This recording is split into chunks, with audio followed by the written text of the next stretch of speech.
Then Eliphaz the Temanite answered and said, If we essay to commune with thee, wilt thou be grieved? But who can withhold himself from speaking? Behold, thou hast instructed many, and thou hast strengthened the weak hands. Thy words have upholden him that was falling, and thou hast strengthened the feeble knees. But now it is come upon thee, and thou faintest. It toucheth thee, and thou art troubled. Is not this thy fear, thy confidence, thy hope, and the uprightness of thy ways? Remember, I pray thee, who ever perished being innocent? Or where were the righteous cut off? Even as I have seen, they that plow iniquity and sow wickedness reap the same. By the blast of God they perish, and by the breath of his nostrils are they consumed. The roaring of the lion, and the voice of the fierce lion, and the teeth of the young lions are broken. The old lion perisheth for lack of prey, and the stout lion's whelps are scattered abroad. Now a thing was secretly brought to me, and mine ear received a little thereof. In thoughts from the visions of the night, when deep sleep falleth on men, fear came upon me, and trembling, which made all my bones to shake. Then a spirit passed before my face, the hair of my flesh stood up. It stood still, but I could not discern the form thereof. An image was before mine eyes. There was silence, and I heard a voice, saying, Shall mortal man be more just than God? Shall a man be more pure than his Maker? Behold, he put no trust in his servants, and his angels he charged with folly. How much less in them that dwell in houses of clay, whose foundation is in the dust, which are crushed before the moth. They are destroyed from morning to evening. They perish forever without any regarding it. Doth not their excellency, which is in them, go away? They die, even without wisdom.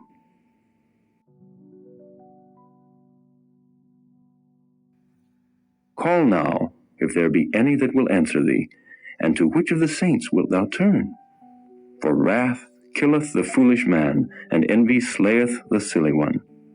I have seen the foolish taking root, but suddenly I cursed his habitation. His children are far from safety, and they are crushed in the gate, neither is there any to deliver them. Whose harvest the hungry eateth up, and taketh it even out of the thorns, and the robber swalloweth up their substance.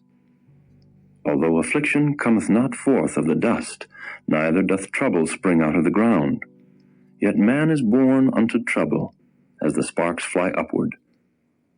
I would seek unto God, and unto God would I commit my cause, which doeth great things and unsearchable, marvelous things without number, who giveth rain upon the earth, and sendeth waters upon the fields, to set up on high those that be low, that Low battery, please charge. He disappointeth the devices of the crafty, so that their hands cannot perform their enterprise.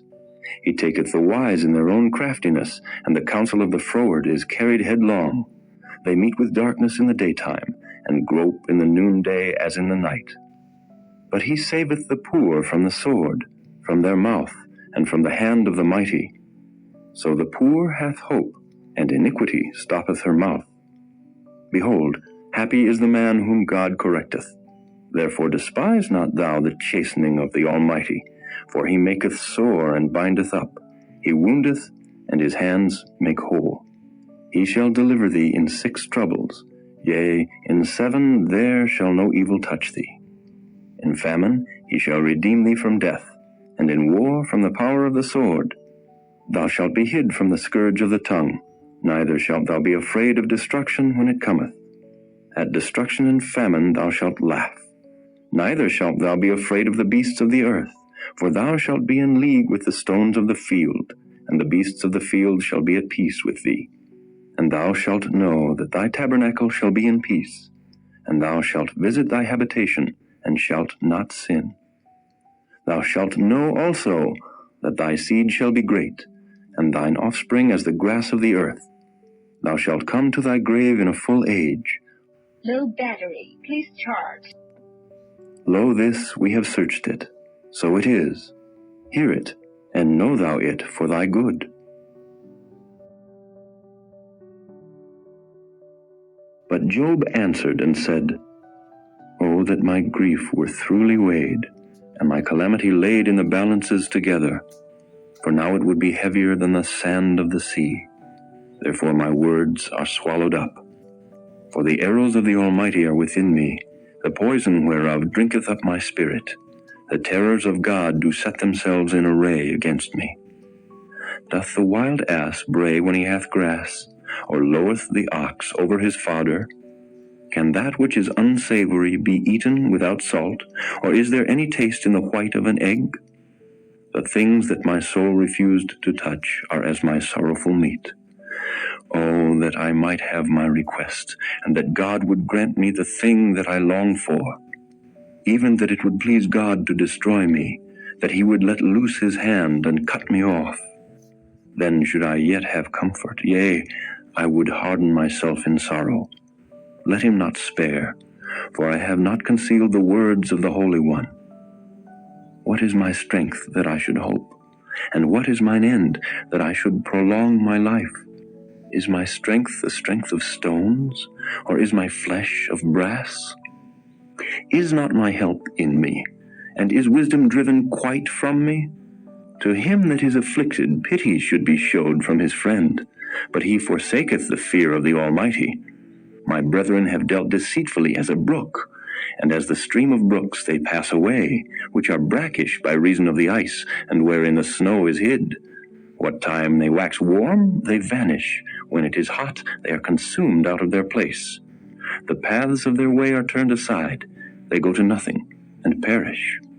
The troops of Tema looked. The companies of Sheba waited for them. They were confounded because they had hoped. They came thither, and were ashamed. For now ye are nothing. Ye see my casting down, and are afraid. Did I say, Bring unto me, or give a reward for me of your substance, or deliver me from the enemy's hand, or redeem me from the hand of the mighty? Teach me, and I will hold my tongue, and cause me to understand wherein I have erred. How forcible are right words! But what doth your arguing reprove? Do ye imagine to reprove words, and the speeches of one that is desperate, which are as wind? Yea, ye overwhelm the fatherless, and ye dig a pit for your friend. Now therefore be content, look upon me, for it is evident unto you if I lie. Return, I pray you, let it not be iniquity. Yea, return again, my righteousness is in it. Is there iniquity in my tongue? Cannot my taste discern perverse things?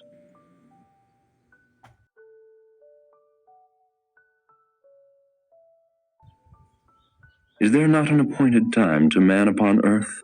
Are not his days also like the days of an hireling? As the servant earnestly desireth the shadow, and as an hireling looketh for the reward of his work, so am I made to possess months of vanity, and wearisome nights are appointed to me. When I lie down, I say, When shall I arise, and the night be gone? And I am full of tossings to and fro unto the dawning of the day. My flesh is clothed with worms and clods of dust. My skin is broken and become loathsome. My days are swifter than a weaver's shuttle, and are spent without hope. Oh, remember that my life is wind. Mine eye shall no more see good. The eye of him that hath seen me shall see me no more. Thine eyes are upon me, and I am not. As the cloud is consumed and vanisheth away, so he that goeth down to the grave shall come up no more. He shall return no more to his house, neither shall his place know him any more. Therefore I will not refrain my mouth. I will speak in the anguish of my spirit. I will complain in the bitterness of my soul. Am I a sea or a whale that thou settest a watch over me? When I say, My bed shall comfort me, my couch shall ease my complaint.